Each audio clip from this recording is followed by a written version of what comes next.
Paramashivoham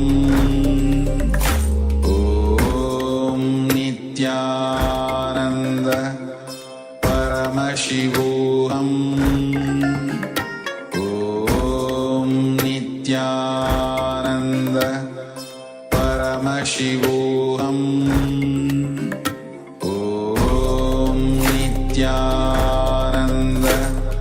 Paramashivoham Om Nityananda Paramashivoham Om Nityananda Paramashivoham Om. Yes.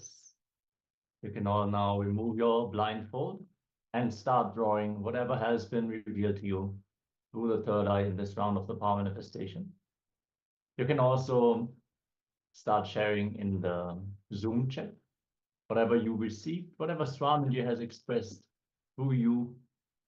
Understand, whenever you sit for the power manifestation, you become a channel for Swamiji, for the Supreme Pontiff of Hinduism to flow and express. So that is really the main great thing about the power manifestation, that you can simply channel Paramashiva. You become that pure channel for just a moment, and you radiate from the very space of enlightenment itself. So, Mahashukra Indrananda has shared that horizontal line, dog running, road, bikes, universe, lights, golden trees. So actually, a lot of things, and Mahashukra has seen. So actually, if any other person want to share, you can go on and put down your revelation of third eye on the Zoom chat, and also those who are on the YouTube, you can put on the YouTube comments. So it's beautiful that you have seen so much of things, and actually now we'll be verifying. Yes, I would love to see that drawing that comes out of that. Trees, water, people, monkey, meeting, green, yellow light. There's a lot of trees today. Amazing. Yes, Ma Iris, thank you for sharing as well. We want to encourage all the participants to share whatever was revealed. Even if you feel, oh, I only saw black, then share that also. Get into the mode of celebrating yourself for manifesting the power. The fundamental goal is not to have some mystical power. The goal is to experience oneness with Paramashiva and ultimately enlightenment. The powers are just an expression of your feeling connection. It is like a cookie given by Paramashiva, an expression of your feeling connection. So the more and more you share, the more you contribute, and more you enrich others, you are closer to enlightenment. Not only you're causing others reality, you're causing your own reality as well. And that is itself the best way to experience oneness, as Swami says. So now with this, now we'll be projecting you the actual image that was being projected. So as you can see, here's a beautiful blue sky with clouds. So as some my Iris has shared that it like water, so it's little at the light, yeah. So a little bit is matching. So congratulations. Even the Mashukra has shared the universe, and so this pretty much closer to what was being projected. So congratulations, and you can also share and encourage other people to do the power manifestation and invite other people for the power manifestation. So with this, we have come to this session of conclusion of this session. Now we'll be entering into the exciting session on our next segment. So let's get ready for the next session, and we'll be starting with the powerful revelation by Bhagwan himself on the right attitude of prayer. So understand that uh, people generally ask, like, yeah, they want to pray, but what is the attitude? With what approach they should will do the prayer? So Swamiji will be revealing the whole science and the ways so that you can connect to the prayer. So let's hear from Bhagwan himself, and will be after getting fully enriched by Swamiji. So let's hear from Bhagwan himself.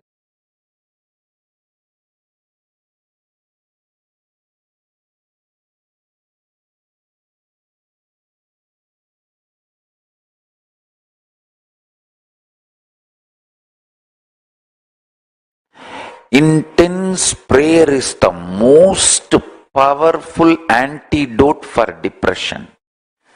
If you have a very systematic depression pattern, like at particular time every day you feel heavily depressed and mood swing. For some people it will be like a early morning, almost like don't want to get out of bed and killing themselves with thoughts and emotions and depression. For some people, late evening, can't stand evenings, and fear will start by the time evening comes. Oh God, how I am going to handle myself today? If you have any of this kind of pattern, the depression pattern, I tell you, prayer is the most powerful antidote. Just study the depression pattern, the exact time it starts. Just at that time, pick up the Sahasranama of your Ishta Devata. If your Ishta Devata is Shiva, pick up Shiva Sahasranama. If Devi, pick up Lalita Sahasranama. If Vishnu, pick up Vishnu Sahasranama. Durga, pick up Durga Sahasranama. Pick up that Sahasranama. Do not do the stupidity of just like a ritualistically Vishwam Vishnu Vashatkaro Bhuta Bhavya Bhavat Prabhu Bodhatma Bodha Pratyatma dan. No, don't do that. Don't do that. Don't do that. Srimata Sri Maharangi Srimat Simhasaneshwari Chitaknikunda Sambhuta Deva Karya Samutyata Udyat Bana Sahasrava Koti Bana Samanvita. I have seen always these people who do Sahasranama. After 2-3 minutes, they will be just seeing the number on the side. Oh, when it is going to become 1000, it's only now 200. Oh, it's only now 300. Don't do that. Pick up every Nama, every word. Read the meaning in your mother tongue and cherish, intensely pray. Visvam Vishnur Vashatkaro Bhuta Bhavya Bhavat Prabhu, who is embodiment of the whole existence, who is just resting in Yoga Samadhi, maintaining the whole thing in the eternal Shanta Swarupa, in that Paramashanta space in Yoga Samadhi, just by the Sannitya, who is filling the whole existence. Prabhu, I may not be able to appreciate your existence in my cognition level. That is why I am torturing myself with depression, doubt about my life and existence and everything.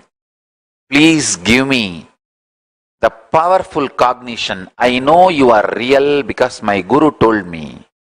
My Guru told me you are real. Yes, I have not yet realized, but my Guru will not lie to me. He will not lie to me. And he has no reason to lie to me. He told me you are real. I know you are real. Please make me cognize you are real.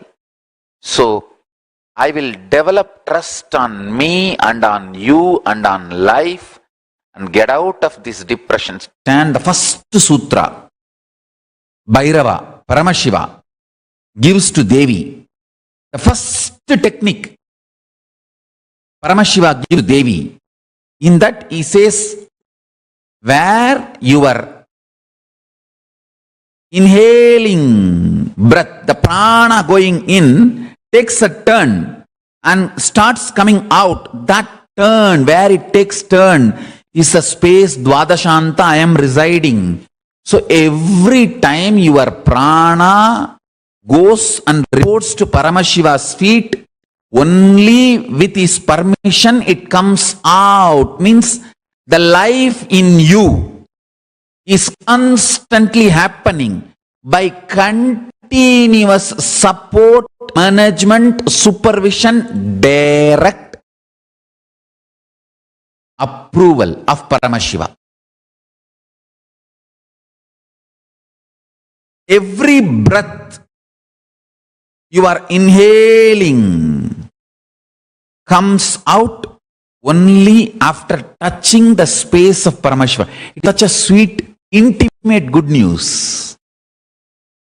He is only soulmate for you. You can marry any number of persons you want, any number of time you want.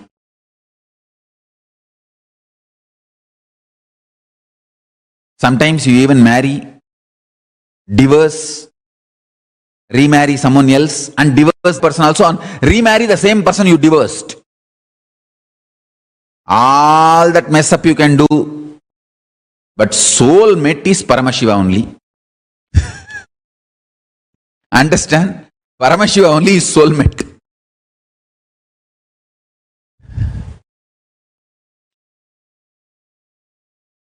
Like any different forms of chains I can wear, but Rudraksha is the content. All the other art, work, gold, silver, copper, all that is a container. Rudraksha is the content. So, just like Rudraksha is the content, that's the core principle.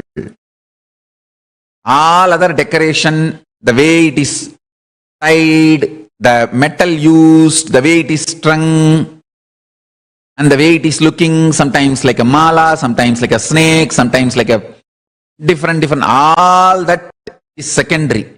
Rudraksha is the content. Same way, you can marry, remarry, divorce, or live without marriage, live in relationship, or not have anybody in your life, whatever. தமிழ்ல சொல்றானுங்க முரட்டு single. அது என்ன வேணா பண்ணிக்கோ. Do whatever you want. Paramashiva is only soulmate. Because every breath touches him and comes out. Actually, if you know that, then every time you are exhaling very fragrance, body smell of Paramashiva.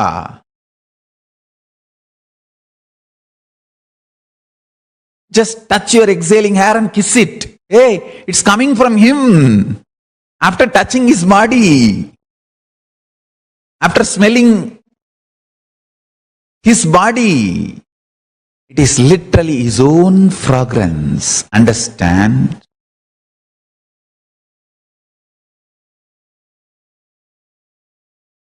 Intense prayer makes Paramashiva fully alive in you.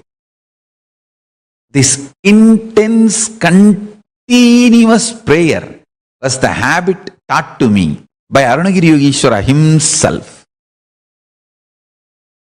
The way I fell in love with him,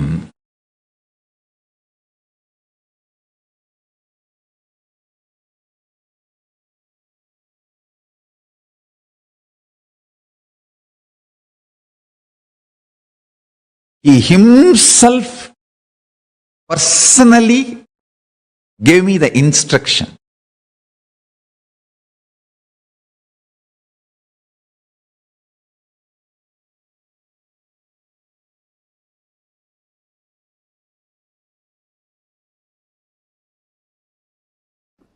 Listen.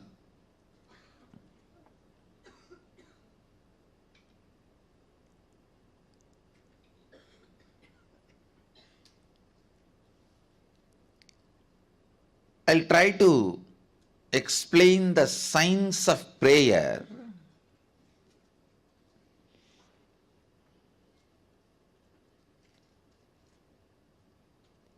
Usually, mind always operates from duality.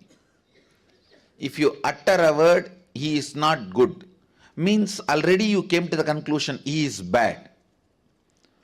You can't take a stand, he is not good, does not mean he is bad. Let us stop with he is not good. You will never take that stand. As a natural flow, your logic is always taught to take the extreme stance. The moment you hear the word, he is not good, immediately he is bad. Understand, duality keeps the mind alive. Duality keeps the dilemmas alive.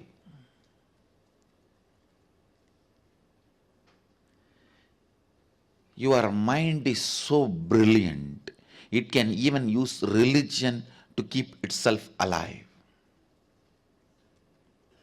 Please understand. It can even keep religion. It can use even religion to keep itself alive.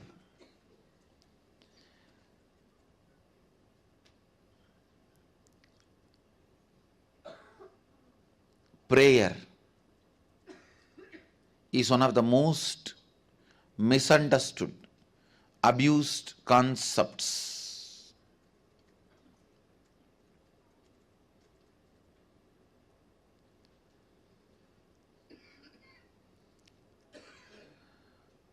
The moment you are asked to pray, the moment you need to put the God in the high pedestal, you always decide to put you in low pedestal. And in some stupid traditions, it is even celebrated as humbleness. No! Understand, humbleness is not thinking less of you, it is thinking less about you. Understand, humbleness is not thinking less of you, it is less about you.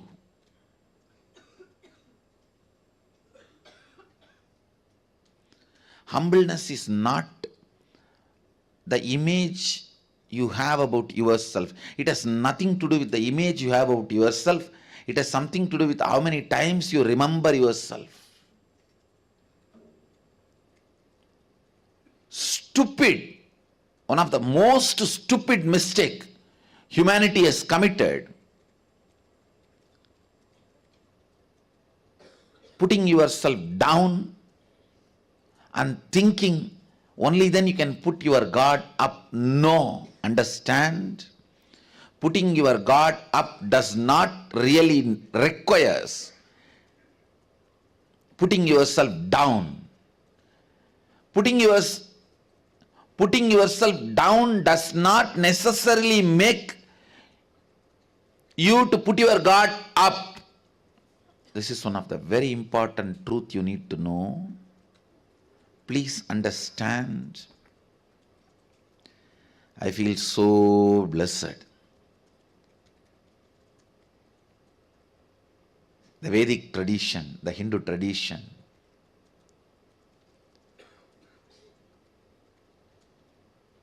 reveals the science of prayer so beautifully. Actually, this verse forms the basis of the celebrativeness of Hindu tradition. This forms the basis of the celebrativeness of the Hindu tradition. Even while you pray, you don't need to put yourself down or have a low self inner image. You don't need to become a sinner to make God saint. God can be saint. You can continue to pray to him. That does not require you should put yourself as sinner.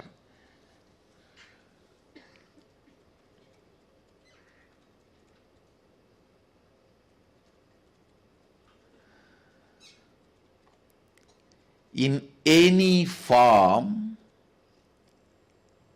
consciously engaged powerlessness will only lead to bondage, whether during the period of your study or during the period of assimilation and cognition of the truths about your life, or during the periods you practice your profession, or during the periods you build your relationships, career, every part of life, or during the period you pray or you meditate, every part of life, entertained powerlessness only will bring tremendous bondage to you, suffering to you. Understand, even in front of God, you don't need to feel powerless to pray to Him, to ask Him. What a mature tradition. This is the definition of prayer. Even while you pray, remember, God is above, true. But you don't need to be below.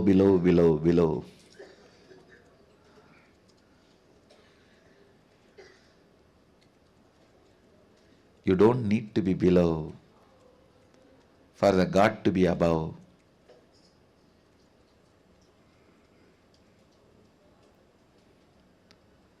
Sohamasmi Pushanye Karshe Yamasurya Prajavatya Vyugarashmin Samuha Tejo Yatte Rupam Kalyanadamam Tate Vashyami Yo Asavasau Purusha Sohamasmi. Listen. So many of the stupid attitudes, aptitudes, cognitions you build, thinking that it is necessary to get the grace of the God, put yourself in the guilt, powerlessness, which actually no way supports you, helps you to experience enlightenment.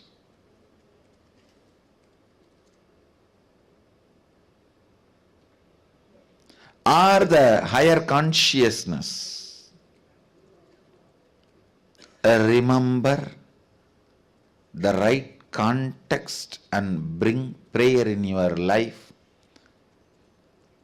Prayer itself will lead to enlightenment. Prayerfulness itself will lead to enlightenment. Pushanne karshe yama surya prajavatya vyugarashmin samuha tejo yatte rupam kalyanatamam datte vashyami Yo asavasau purusha sohamasmi. Sohamasmi. I only wanted to add these few ideas. Please understand. Whenever you pray, see, prayer is the important component of our life, especially if you are a seeker. Just like breathing, prayer becomes very important part of you. Prayer just becomes you. Prayer becomes important. You Please understand the word I am uttering. Prayer becomes important you. I am not saying to you, for you. Important you means one part of you should become a prayer. Prayer is very important component, very important part of your life, especially if you are a seeker. But you always need to know the right context and understanding you need to hold during prayer. When you pray to a deity or guru, have this context. I am praying to the source where you and me are one and the same. I do not know whether that source is here or there, because in the beginning, when you are too much inside, the source will be outside. Slowly, when you start becoming lighter and lighter, the source will move inside. Please understand. In the beginning, when you are too much occupied inside, the source where you and the guru or God meeting, the source point will be outside, because you are too much inside. How can the source be here? But slowly, when you become lighter and lighter, more and more have completion, the source moves inside. That is why I tell you, always pray to that source, O source, where you and me are one and the same. The Sohamasmi is the reality. I ask you, I do not know whether that source is now in Guru's being or in this body. It is based on the level of completion you have. If you have too much incompletion inside you, naturally the source will be on the Guru's being. If there is less incompletion, more completion in you, the source will start moving towards you. When you become completely complete, the source will be centered on you. So, you don't even have to worry where the source is. Just say, oh, the source, where me and you are one and the same, and make whatever you wanted. You can ask him and ask him, please make this into reality. You can also put a footnote. If something I am asking is not right for me, then give me the intelligence to develop myself. Or you can also say, even if it is not, you think it is not right, I want only this. No, you have a right. You have a right. All I am asking you is, have the right understanding so that that prayer becomes beautiful process for you to experience oneness, Advaita. Understand. Please remember, whether we understand or not, catch it or not, indeed, the reality is Sohamasmi. That is why the Upanishad uses the word indeed. Whether you got it or not yet got it.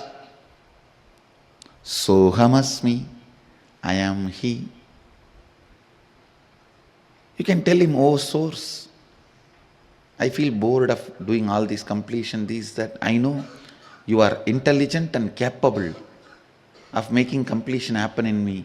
Please make it. That is enough.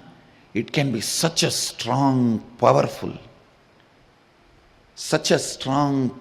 process for completion. And understand, never ever a prayer uttered from the right context goes waste or unheard. Never think, never doubt it goes waste or unheard. You can shake sun, you can move moon. You are not just a developed version of monkey. No. You are not just a developed version of monkey. You can move sun, move moon. Prayer from the right context will directly lead you to enlightenment without any of that feeling cheated. If you have wrong context about the prayer only, then you will feel cheated. Oh, I prayed for 10 years for this, he did not give me. When you pray from the right context, he may not have given what you asked, he would have given himself to you.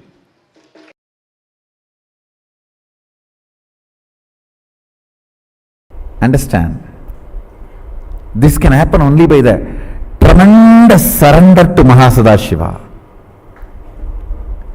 You can't enter into his home by any demand. No. No aushadha can work. No, he's not a serpent. You put some medicine and herb and he will listen to you. No. He's Nageshwara. He's not Naga. Understand? It is deep surrender and devotion and reverence, humbleness, requesting Mahadeva, please grace us. Please grace us.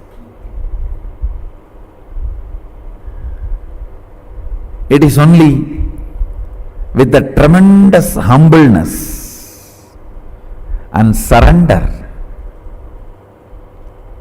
with the tremendous respect, reverence, devotion, understand? As long as you exist in relative reality, be devoted. It is oneness. Oneness is the only currency which works on all the 11 dimensions. Dvaita, only 4 dimension. Bhur, Bhuva, Suva, Tapa, that's all, not even Satyaloka. But now I am making a statement. As long as you are in relative existence, be devoted. Yes.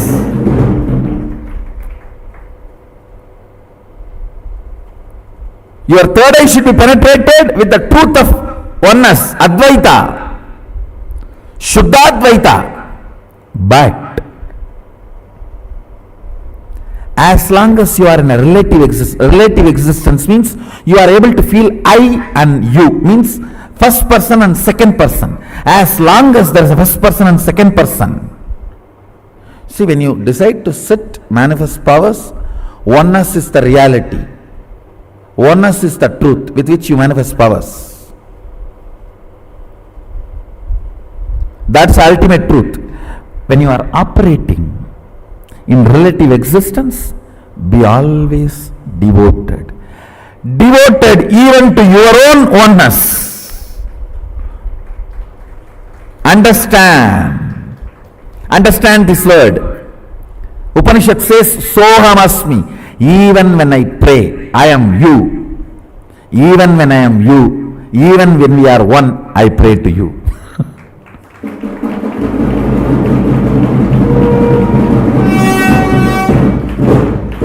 Upanishad has a beautiful word. Soham Asmi. Even when I am praying, I am you.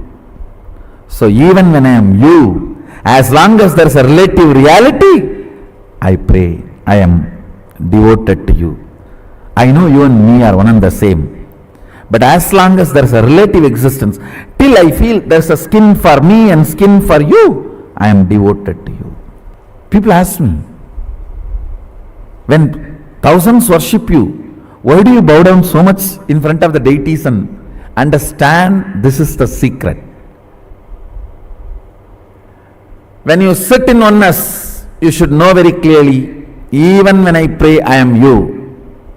When you are operating in relative existence, you should know, even when I am one with you, I am praying. I am devoted to you. In relative existence, always be devoted. In reality, always be one. Understand, duality is not ultimate. I am repeating again. Oneness is the ultimate truth. That does not mean in relative existence you will be arrogant. No. You will be humble. In relative existence, you will be humble. That is why I say, the Advaita I am teaching is Sutta Shivadvaita. In oneness, even when we pray, we are one with you. In relative existence, even when we are one with you, we are devoted to you. Be humble, be devoted even to your own oneness.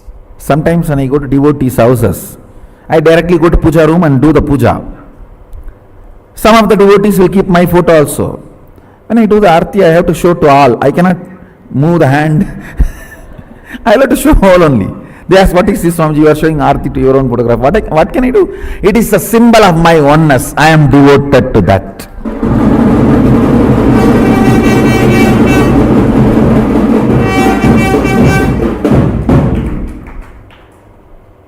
Even I bow down to. See, you have both component. Your oneness, Shuddhatvaita, and your relative existence, to which you are going to be devoted, that is going to manifest in you more and more. That is going to be strengthened in you more and more.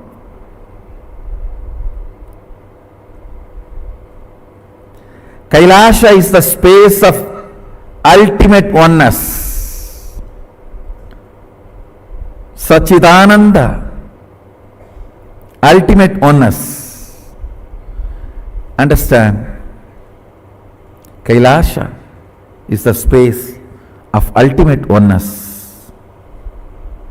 And if you hear only the Shabda, you can read your mind. If you hear only the Nada of Kailasa, you can read others' mind. Om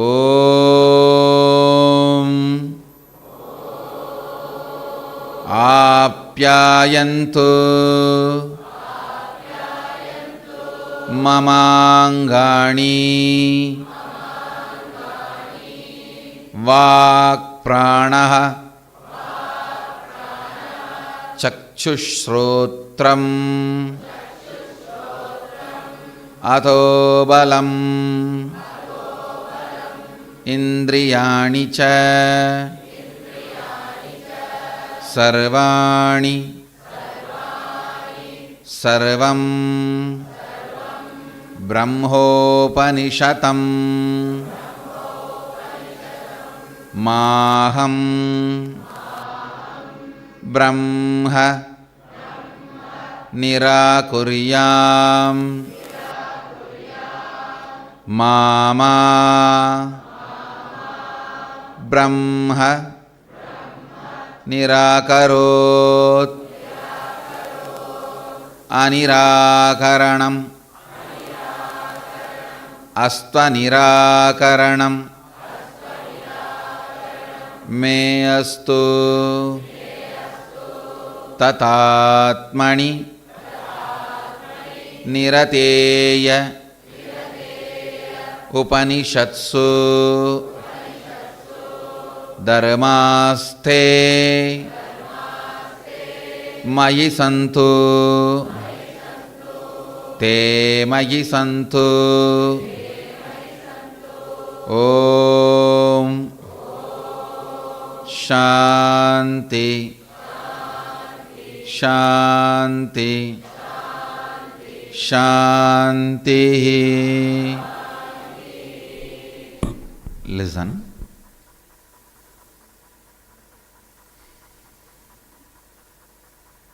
This verse, the Shantipata of Kenopanishad, starts with a declaration. Understand?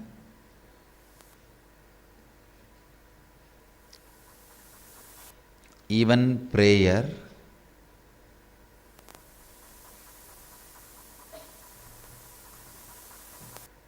becomes a spiritual practice when you have a right inner image. Many times people come and tell me why somebody's prayer is answered, why somebody's prayers are not answered. Listen carefully. The person who carries right inner image, his prayers are always answered. And more he prays, more and more he becomes part of the whole, part of the cosmos. Today I wanted to Understand? Bhakti. Prayer with bhakti. Prayer with devotion.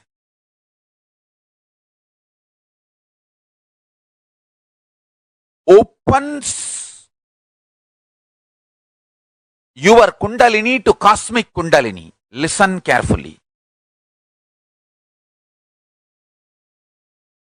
Nothing equivalent to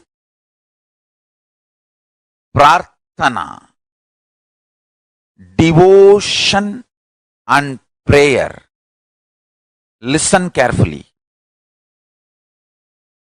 Especially when you are initiated by your Guru. Especially when you are initiated by an incarnation. Listen carefully.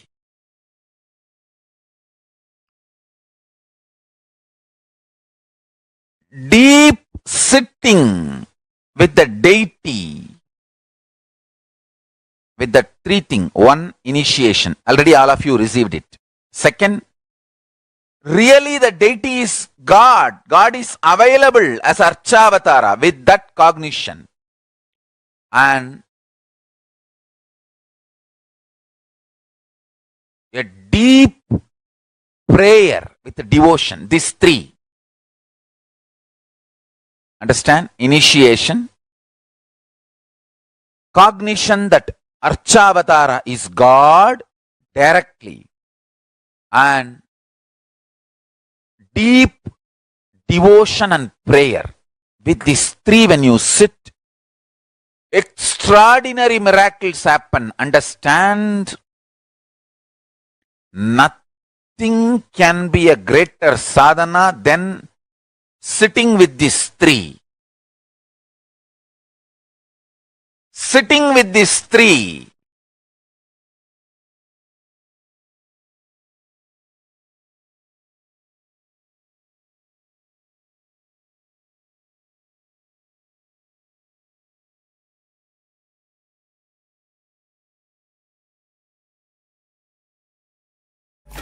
Om Nityanand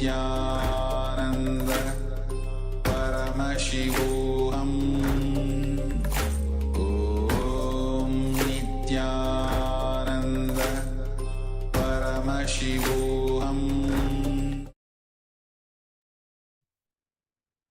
Yes. So after this powerful cognitions that Swamiji has given on prayer itself, so Hamasmi, even when I pray, I am Him. And when you are praying with the right context, every single time the prayer is answered.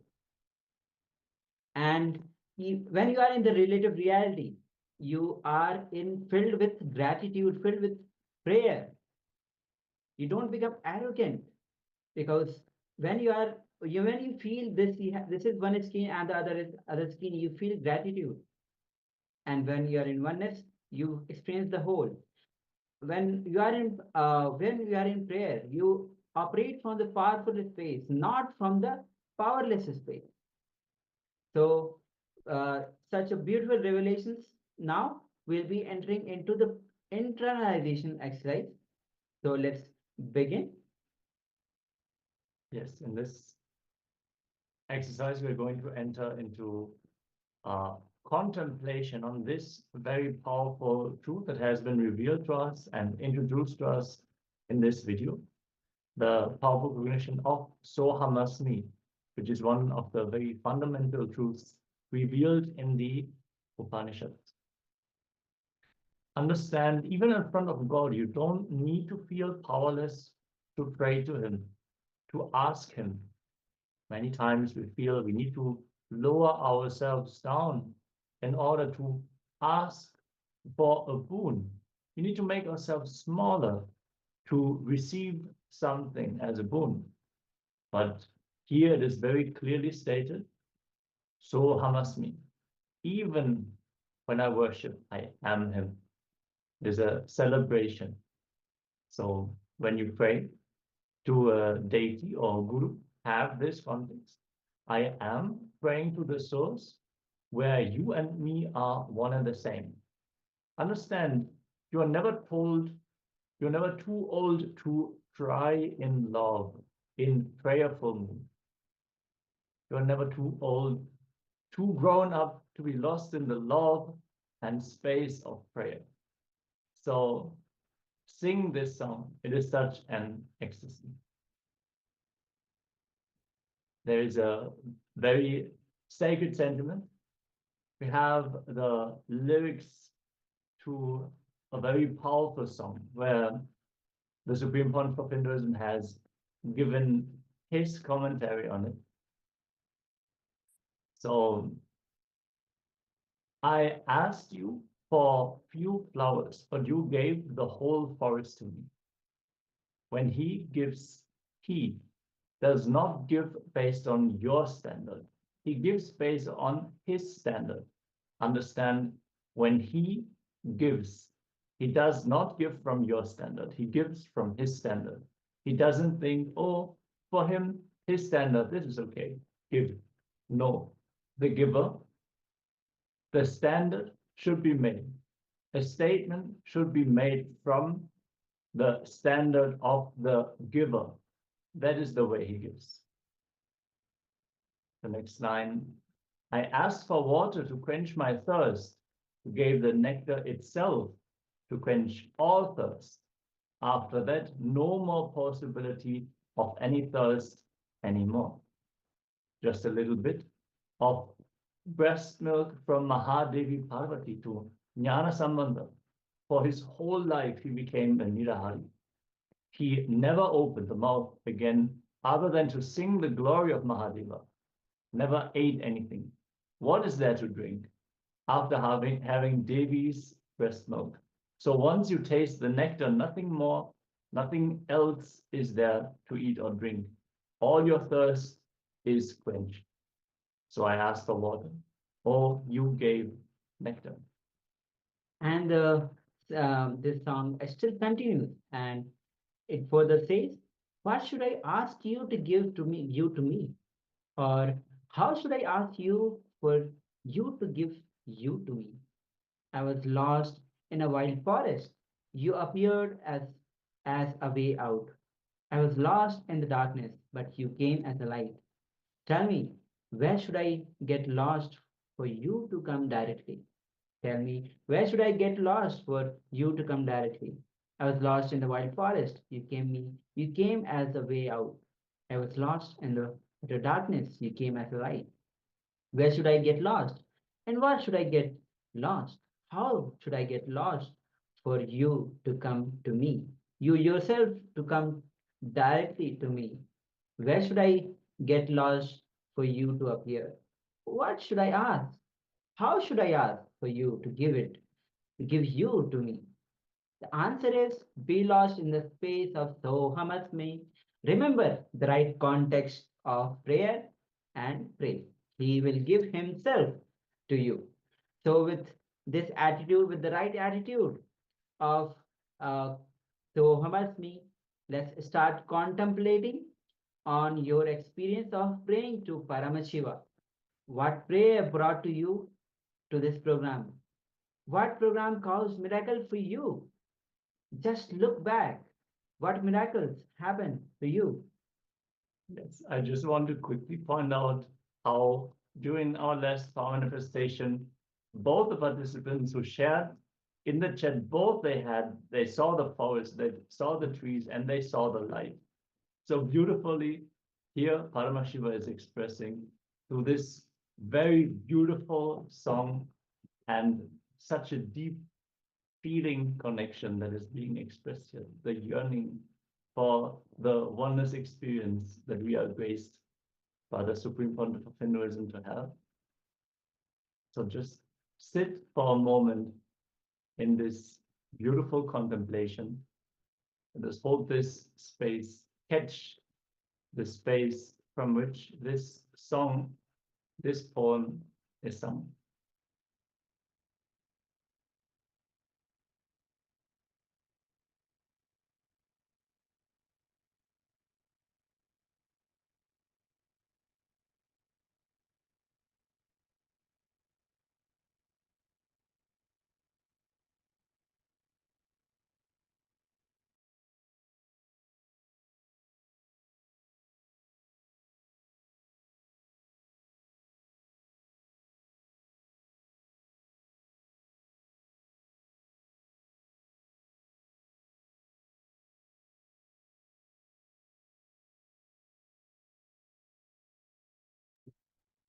So after this powerful session on prayer with gratitude, now we'll be moving on to manifesting the power of Paramashiva. With this right context, let's manifest. Let's get ready. Have the eye band in your eyes. Close your eyes. Take a few moments as you close your eyes, your eye bands. With this deep gratitude of Soham, of oneness, let the Paramashiva flow through you. Drop all the identities that you carry. Now we'll be projecting you the image and scan it through your third eye and see what is being revealed to you through your third eye. So let's get ready. So always be in the space of prayer. So we'll be projecting you the image on your screen now. Let's begin manifesting the power. Nityananda Paramashivoham Om Nityananda Paramashivoham Om Nityananda Paramashivoham Om Nityananda Paramashivoham Om Nityananda Paramashivoham Om Nityananda Paramashivoham Om Nityananda Paramashivoham Om Nityananda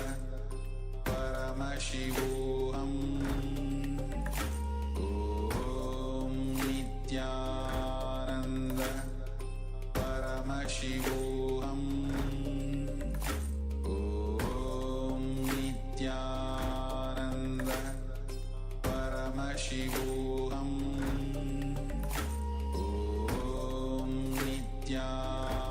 Nityananda Paramashivoham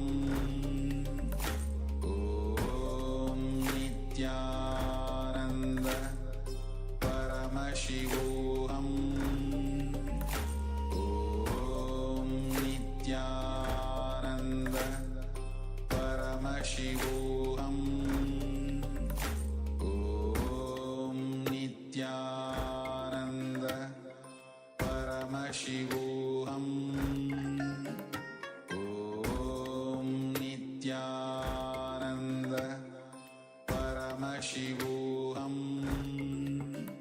Om Nityananda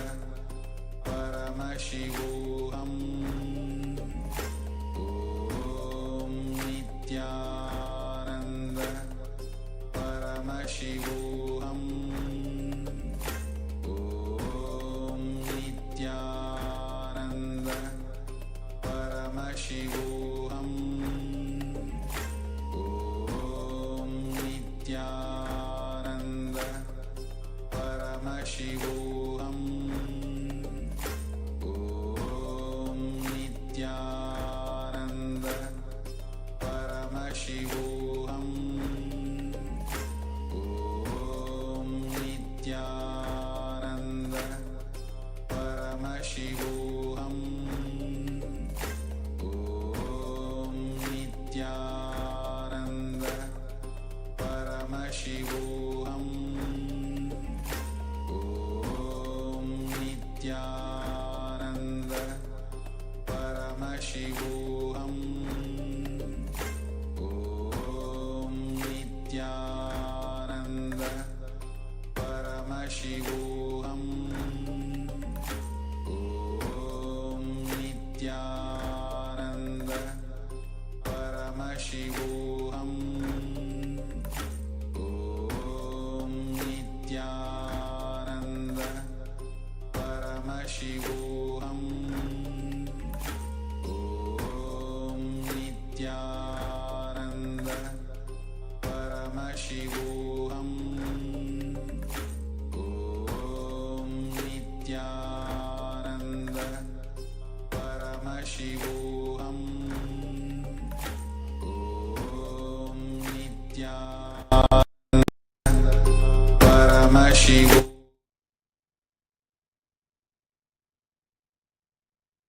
Yes. So now you can slowly, very slowly, open your eyes and bend down what was revealed to you through your third eye with this beautiful space of prayer. Bend down and you can comment in the chat box on the Zoom. If you're in the YouTube, go on comment on the YouTube comment what was revealed to you through your third eye. Let's take a few moments as you continue to put your answer, put your revelation in the chat. Yes, also draw whatever was revealed in your inner space. Take your pen and paper to hand and start drawing, start sketching whatever was revealed. Let that aspect, that dimension of you express spontaneously. So the more and more you manifest the power, the more and more prayer strengthens in you. The more and more right context, the gratitude. And when this happens, the more you start manifesting powers in you. So if you have any revelation, if you want to take few moments, you can still put your answer in the chat box. So now we'll be projecting you the actual image which was actually shown to you on the screen.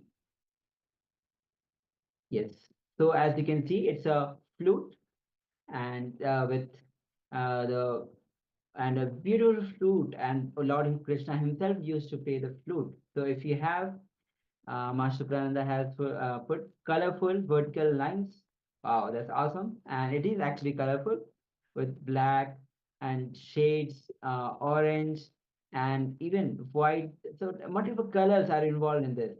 So, and so that's great. And that's a way that you start manifesting the power.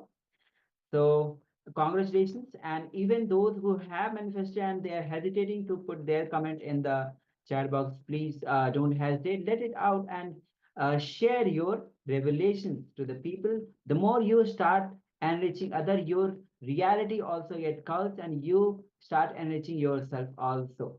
So the more and more you manifest powers, you get involved to yourself, you enrich also to yourself.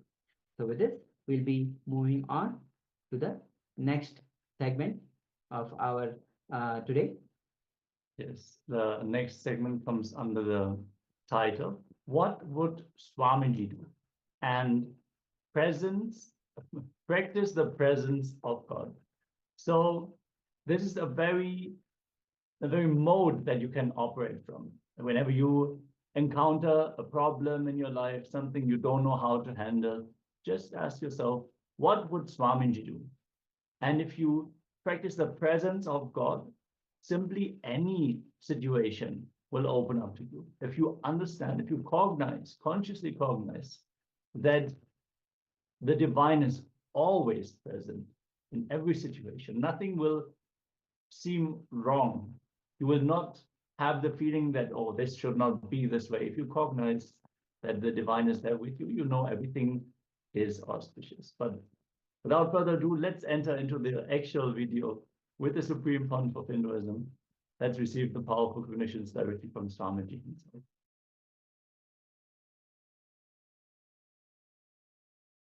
Today I wanted to share a few truths about practicing the presence of God. It's a very beautiful story. You all would have read this story in school. There was a guru and he had 10 disciples. There was one chief disciple, very brilliant and highly spiritual. So naturally, Guru was giving attention to that disciple more. So the jealous started among other disciples. So all the other disciples wanted to defame, abuse, disrespect this chief disciple who was getting too much of master's attention. Somehow they wanted to move him out of master's attention. Master also observed. He observes everything, even though you think he sits with closed eyes.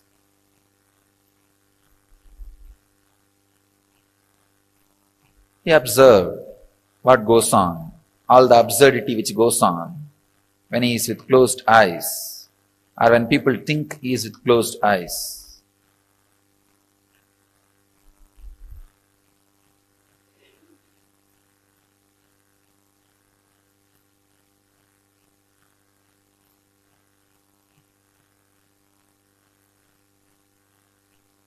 One day he wanted to tell all the disciples why he is giving more importance to the chief disciple, the sincere disciple.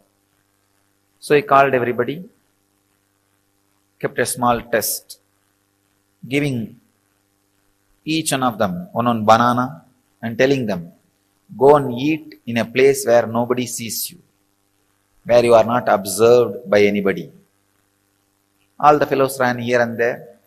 One ran behind the kitchen, one ran behind the sarovar, one ran outside the gate, one was hiding in the temple godown. They all ate and came back, except this chief disciple. He came back with the banana without eating it. All the disciples asked, why? He did not find any place. He just kept quiet. Master asked, he did not find any place where nobody was observing you. The disciple says very beautifully, it's a very small story. All of you would have known. Master, I am not able to find any place where God is not observing me, where God is not seeing me. I feel everywhere His presence. This story was known to all of you as a knowledge. Unfortunately, it did not become wisdom. The story has multiple layers of meaning and understanding.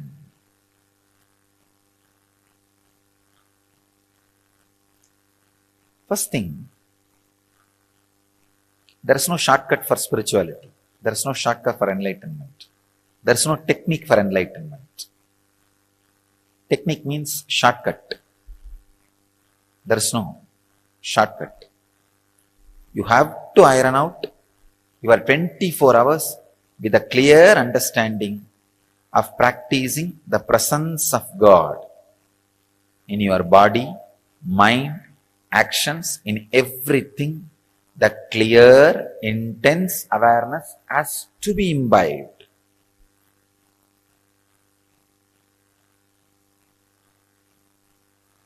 Second thing, whatever you experience as God,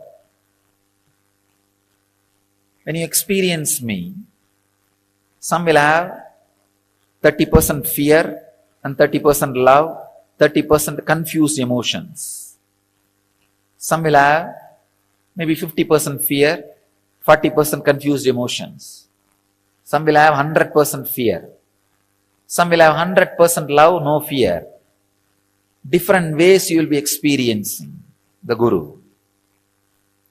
Whatever you experience as Guru, that's what your experience as God. You have no other experience.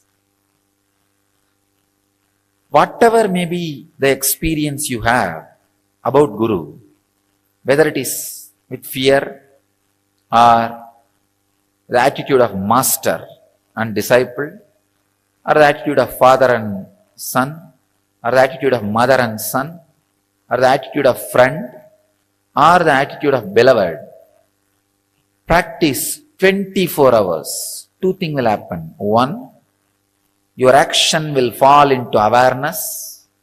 Second, that fear, whatever the lower experience you have about the master, will extinct, will be burnt away. The percentage of fear you experience with me will be burnt away. The percentage of other emotions, except pure surrender you experience with me, will be burnt away. These two things is possible only by practicing intensely the presence of Guru, practicing the presence of the Master. When you sit in your office, think, this place is owned by Swamiji. How Swamiji will maintain this office? When you sit and talk to people, if Swamiji is here physically, how will I talk? When you do Guru Puja, when I am here physically, just remember, if he is sitting with open eyes, how I will do?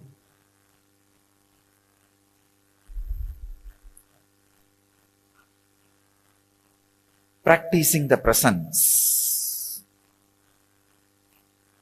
is the only way. Is the only way. Only way. Your arrogant, egoistic logic can go on justifying, no, there is some other technique. Or you can go on postponing with it. That is what I call hypocritic loopholes. The air hole,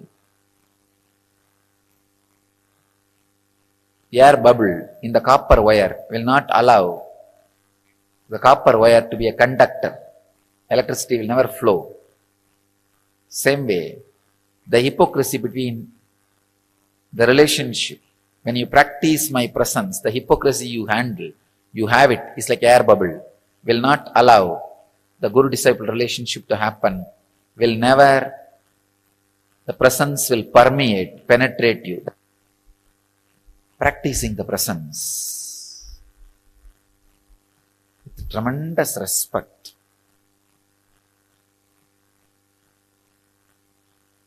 Is the only way. That is the only way.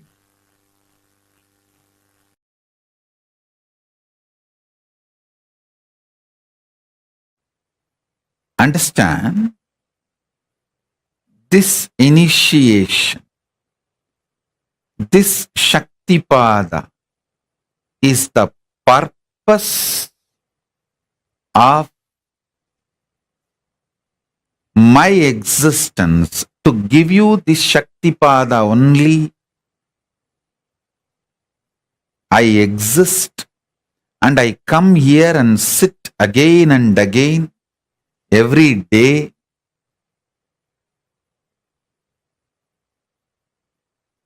This is the reason I am alive and I reveal myself to all of you.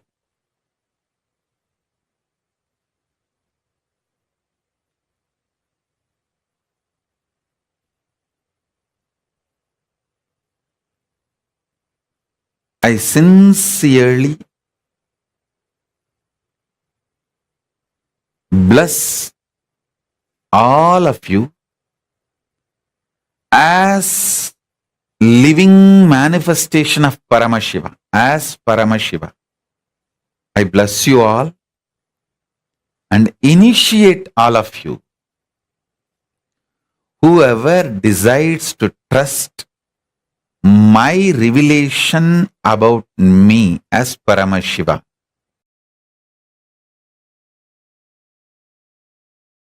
I tell you, once this happened, Arunagiri Ishvara was supposed to give me an initiation. He told me that it's a ritualistic initiation, so prepare formally.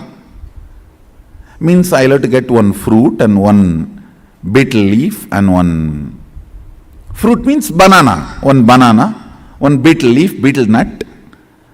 And in those days the dakshina will be that 4 annas. 4 anna is I think 25 paise. You have to keep some coin for that 4 anna. And you will have to get one towel, means a piece of cloth.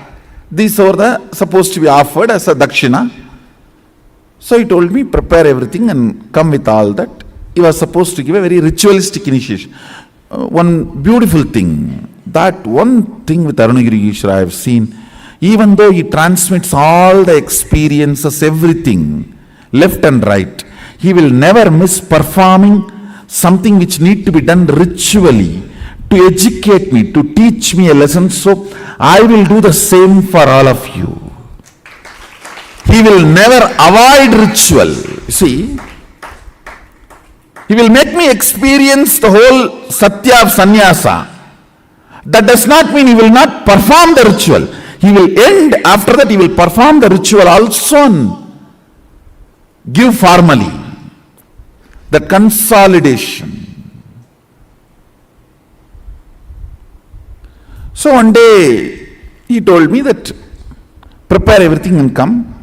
The whole thing will cost maybe less than 1 rupee.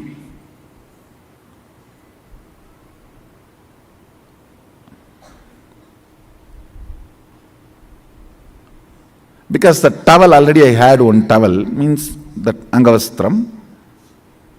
Only the other few things I need to buy, which is less than a rupee. With including that 4 anna I am supposed to give as dakshina, whole thing will cost only less than whole thing will be 1 rupee.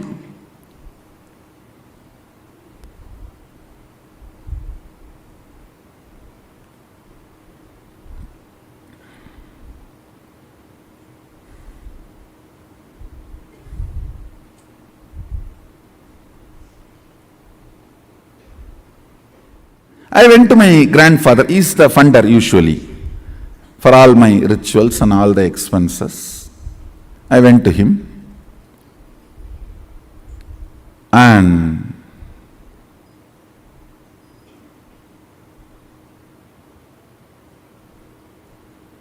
I still remember that the steel table, and that side he was sitting in the chair, and usually kids when they go and sit on, that is my bar, that jumping bar, in that I'll put my hand down and try to jump 3-4 times.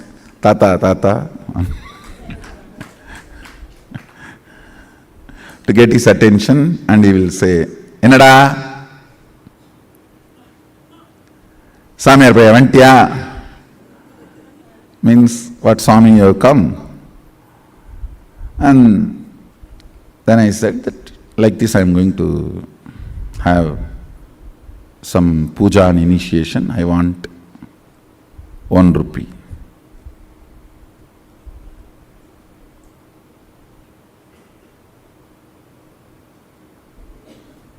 He will not usually handle the cash, so he will look at the cashier, will be just sitting next to him. He will look at him, and in the eyes itself they have a signal how much to give and all that. And by now I had already studied the signal. If he just shows through the eye, only what I ask will be given. If he shows with a little smile also, then little more than what I asked will be given. All that signal now I studied. And if you stand on the table and jump few more time and nacharchify, in the Tamil it is nacharchify means nagging, little nagging. Tata, innum konjam tata. Tata, innum konjam tata. Means if you stand and nag, nacharchify, you will get one more coin or two more coin. And he told me that by the time before sunset, come. Before the sun sets, I am supposed to go to Aranagiri Yogeshwara, so he has to do the rituals and give. I know now sun is going to set. I need to run. But I was standing there nacharchifying.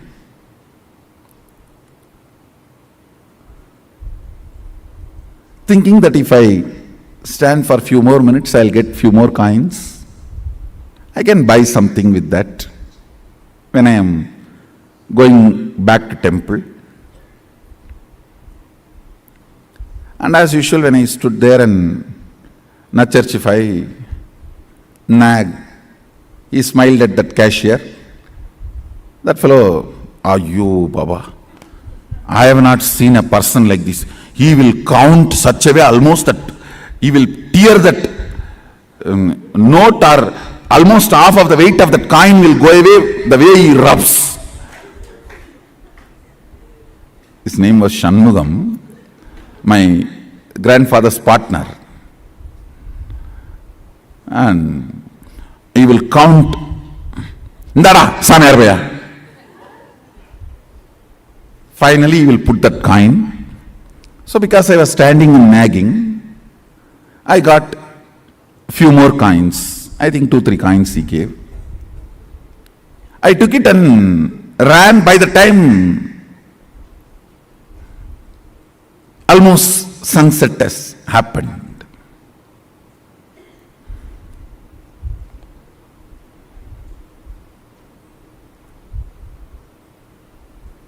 By the time I ran to him with all the things, almost sunset has happened, and listen now is the real thing. Whenever I go to Aranagiri Yogeshwara, first thing, a wide, broad smile, and he will stretch his leg for me to touch his feet. That's the way he will welcome me, receive me. Vada. He will stretch his leg with a wide smile. That is the way he will always receive. And I will run and touch his feet. That day, he did not stretch his feet. Smile was not, I will not say there was no smile, but I know it was a limited expression. And he did not stretch his leg. That's it. I know. Underline, slight, but very strong message for me. Fortunately, I had such deep Guru Bhakti Sadashiva gave. Even the light warnings from Guru made me wake up from my blind spots and catch his feet, change my cognition. I should say, that's the biggest right thing, which is much more important than the initiation from Guru, which lifted me and made me experience oneness with him. It is your ability to see the slight warnings he gives and catch, change the cognition, saves you in life. because many times he doesn't want to interfere with your freedom, with your will, with what you want to do in your life. It is the slight messages.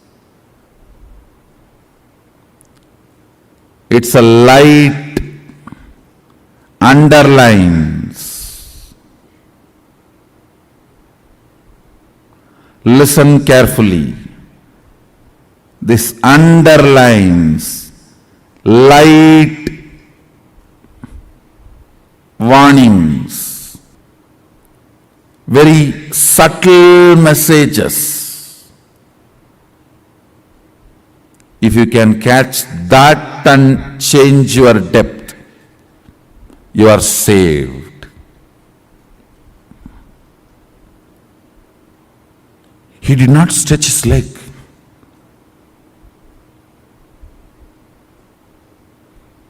That is enough to shake me. I ran and just held his feet and said, Sami மன்னிச்சிருங்க, late ஆயிருச்சு, தப்பு பண்ணிட்டனே, means forgive me, God delayed, I made a mistake. He said in Tamil very beautifully,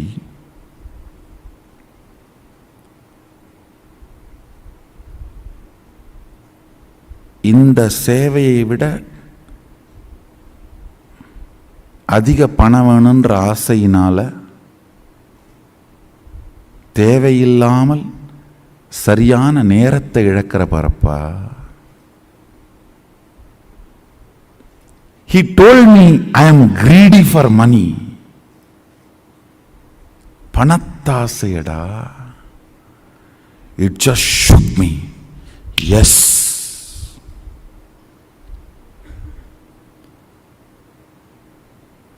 Because for initiation, I'll try to repeat the whole conversation. See, for initiation, I need only 1 rupee. I don't need to be standing there and nagging my grandfather for a few more coins. Something which I thought I can buy, which can be a comfort, and after all, easy money coming, it's only few more minutes.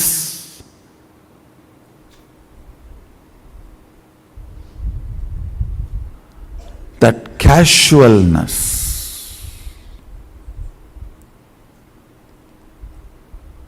it was a slap, shock. I just woke up. Oh God, just these few coins.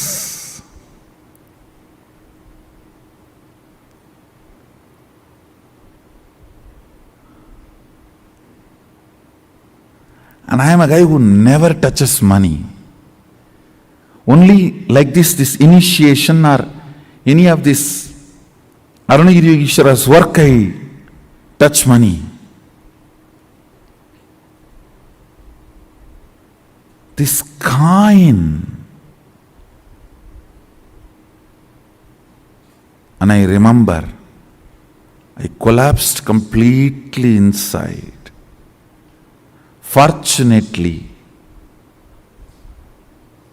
decided to choose the Guru, Arunagiri Yogeshwara, and dropped that remaining coins which was in my hand at his feet. Over. Never ever, even the casual greed. Over. Not even because it is coming effortlessly, why not? No!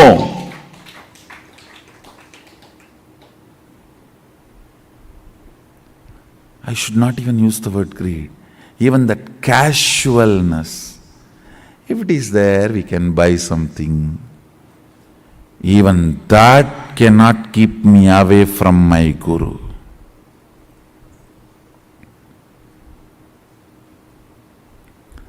It was too small incident,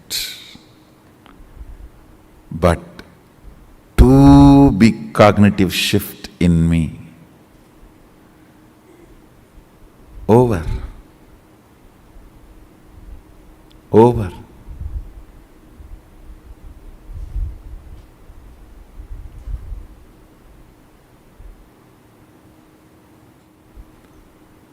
There are some messages which you cannot directly tell. If you directly tell, it will look like, oh, am I wrong? Is it wrong? You will get into defense. Then you cannot be taught. The cognitive shift will not happen. I can only underline. Even a casual desire for little money should not keep you away from Guru. I can only underline. I cannot directly give you. If I give this statement directly to you, you may get into defense. Then transformation becomes painful, difficult.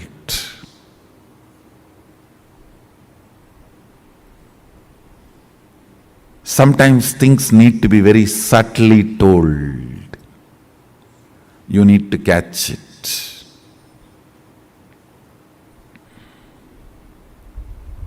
You need to catch it.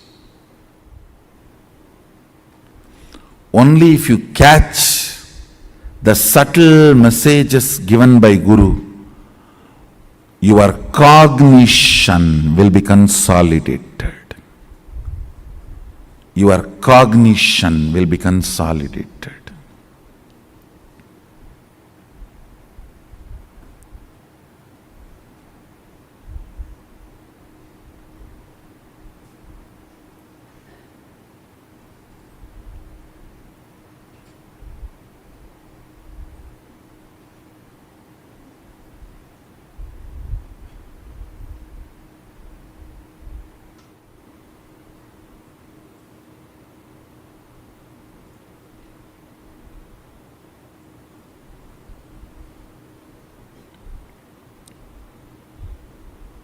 I'm just waiting, seeing whether for whom I am giving this subtle message, are they catching it or playfully missing it?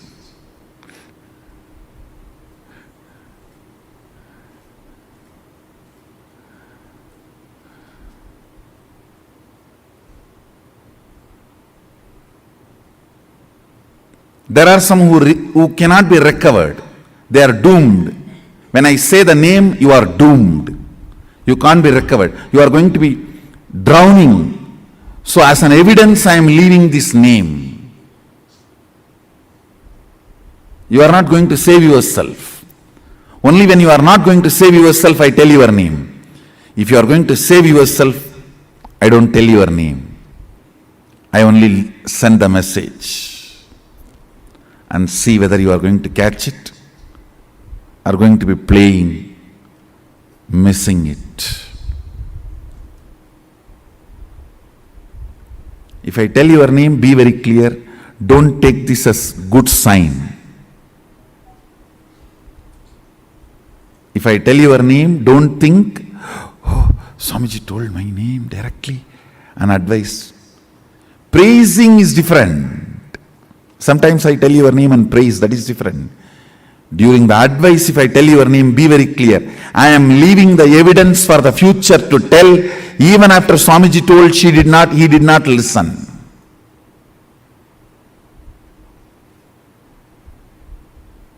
If I don't tell your name, only leave the message, I have a hope you will catch the subtle message and consolidate. Catch the blind spot even you are missing, which is inside you, and change your cognition. If I am telling your name, it means very clear, you are too arrogant. You are not going to change. I am telling your name so that the future, you will be the wrong example for the future to learn lesson from you.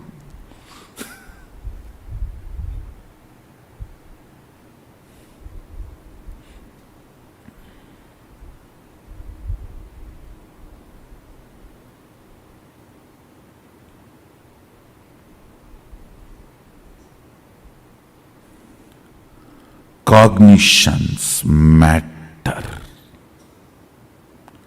Cognitions matter.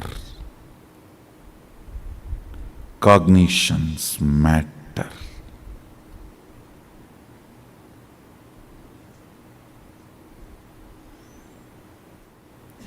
Do you know the funny thing? Next, what happened when I collapsed at his feet, dropping the coins?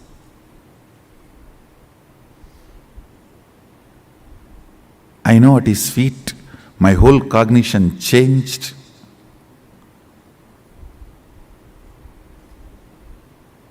I was completely new. He lifted me up and held my face casually and turned. I saw the sun is back. Sun was back. No sunset.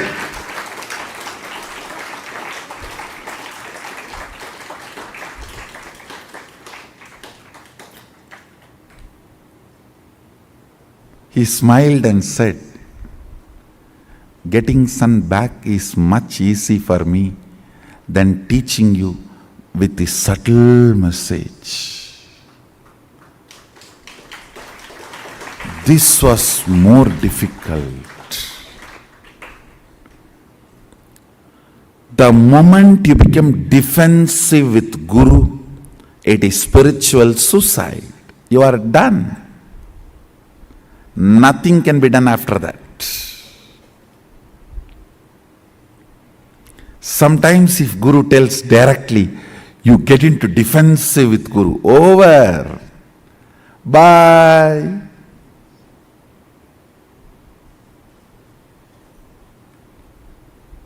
See you later when you are ready.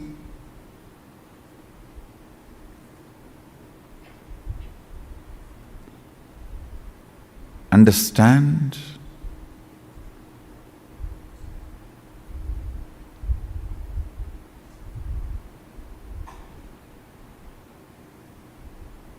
He said, making the sun set or getting it back is in my will.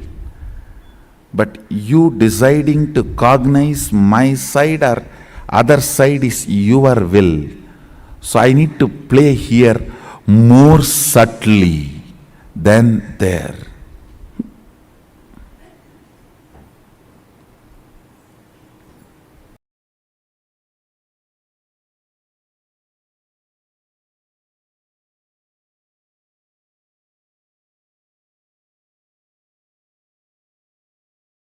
Yes.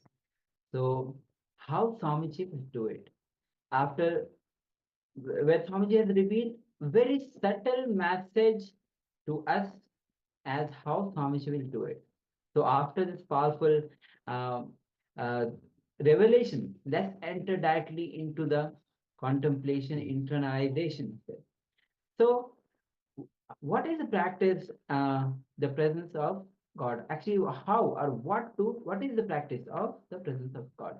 So we need to contemplate. Are you able to find any place where God is not observing you or God is not seeing you? As Swamiji earlier shared an example of where the master told to disciples to spread and find a place where God was not seeing you, and why the chief disciple was actually a chief disciple. So let's contemplate on this for a few moments. As is there any place where God is not observing you or not seeing you? Yes. Understand, so many times we cherish that corner in our inner space where we are not seen, hiding that part from the world, thinking, okay, if I only think this, it is okay. Nobody is listening to my thoughts. Nobody is seeing this part that I'm hiding, and you are cherishing that for yourself. But in reality, there is nothing which is hidden from the divine, nothing which is hidden from the Guru, as Swamiji was telling, when he is pointing out the names of the disciples, not in a praising manner, but when he's pointing out the flaws, the places where they need to adjust, and he mentions their name, this is as a statement that they are trying to protect that part from the Guru, from the divine. They're not trying to change. They're not trying to cognize the deeper truths. So when you really contemplate and you practice the presence of God, you will not want to leave any blind spot from him. You will want him to see you, see your inner space, and you want to be seen by him. Just cognize that he is there with you, always, in any situation. So how to experience the pure surrender? So whenever you experience as Guru, that's what is your experience as God. You have no other experience actually. By practicing intensely the presence of God, your actions will fall into awareness, because then you realize Guru is God. When you experience the as Guru, whatever you experience as Guru. So Yes, how to experience the pure surrender. There is a beautiful guidance directly from the Sri Guru Gita. In the lotus of the center space of the heart of the disciple, on a divine throne, Simhasan, is seated the divinity personified, Guru. The disciple should deeply meditate on the divine form and presence of the Guru, emanating light akin to the enlightening glow of the full moon. This is capable of bestowing on the meditator the boon of the bliss of Sat, which is existence, Chit, light, consciousness, and the fulfillment of wishes. So now the Supreme Pontiff of Hinduism shares from the autobiography of Avatar. He says that there's one powerful cognition which made me successful. When my Guru tell me something, I apply Karna Dhyana Nyaya. Karna Dhyana Nyaya means somebody who comes to ask Dana from Karna, he was applying oil from golden cup before, and before his logic can come up and measure how much he should give, whatever his qualification, should we give the gold or should we give just silver? Before the mind comes into the play, the destructive game, he just picks up the gold cup and with his left hand and gave. It is called Karna Dhyana Nyaya. It always did Karna Dhyana Nyaya with my Guru. So he didn't even wait for right hand to give. He just took it from the left hand and gave, because the moment he switched to right hand, the thought might come, that a logic might come up, that and the whole Karna Dhyana wouldn't happen. So such was the Karna Dhyana Nyaya. Yes. So when the Guru is demanding something from us, when he's just giving a hint at the incompletion that we are carrying, we should immediately just give everything without thinking about, okay, why is he requesting this from me now? How is this wrong? Questioning the intention without having even a thought. One should immediately drop everything and just surrender to the Guru. That is what is the Karna Dhananya. Immediately just giving everything that is there beyond the logic, not letting the negative, self-destructive logic interfere. So how did the Supreme Pontiff of Hinduism applied this Karna Dhyana Nyaya in his life? He says, it just started, how will Annamalai Thamigal behave in this situation? So whenever some situation arrived in his life, he used to think how the Annamalai Thamigal will behave in this situation. And as a boy, many times he says, the Supreme Pontiff of Hinduism says that many times in my home, I have seen my brothers or family starting fight or some share in something. I would think, how will Annamalai Swami will behave in that particular situation. He won't even bother, forget about it. Let them have it. That's all. Yes. Once the Supreme Pontiff of Hinduism, for his birthday celebration, he got a lot of coins from all the family members, and he didn't feel even like having all this. So the father asked Swamiji, so what are you going to do with all this money? What is your plan? How you want to invest this? What are you going to do? And he was very clear. He's a yogi. Money is not for him. So he said, okay, let the others have it. Like all the children in the joint family, his brothers, sisters, neighbors, kids, everyone was there. So he was okay. I don't want all that money. Let them have it. Immediately, the big brother came running and took all the money. And the father got angry and told, now you have to tell your brother to distribute it evenly. And Swamiji was very clear, no, if he wants it, let him have it. I told I am not going to take it. So why would I invest now? Why would I change the rules that I gave? That is the karna dana, just giving everything without letting the logic interfere. So let's try this technique. Anything that comes in your mind, ask, how will master behave? And do the same. The person who is courageous enough will say, how will master live? Let me live that way. If your mind repeats some other question, who knows how will master behave? Ask, how will master respond to this question? You will simply silence the mind and do the same, and that's all. That's all you need to carry. When you carry this one truth in you, you are carrying Swamiji, you are carrying the master. You will give birth to yourself and realize yourself. So let's try this technique. Anything comes in your mind, ask, how will the master behave? How? And do the same when you face some situation.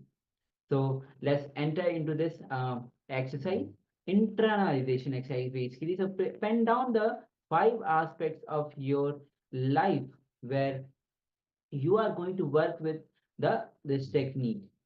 For example, when you sit in your office, think this place is owned by Swamiji. How Swamiji will maintain this office?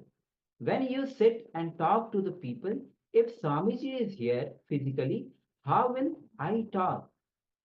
So let's enter into this internalization exercise. Let's with your full awareness, just pen down and see how in that situations, in various situations, if Swamiji was there, how Swamiji will behave, and pen down accordingly. So let's get ready. We will be taking few moments on this internalization exercise.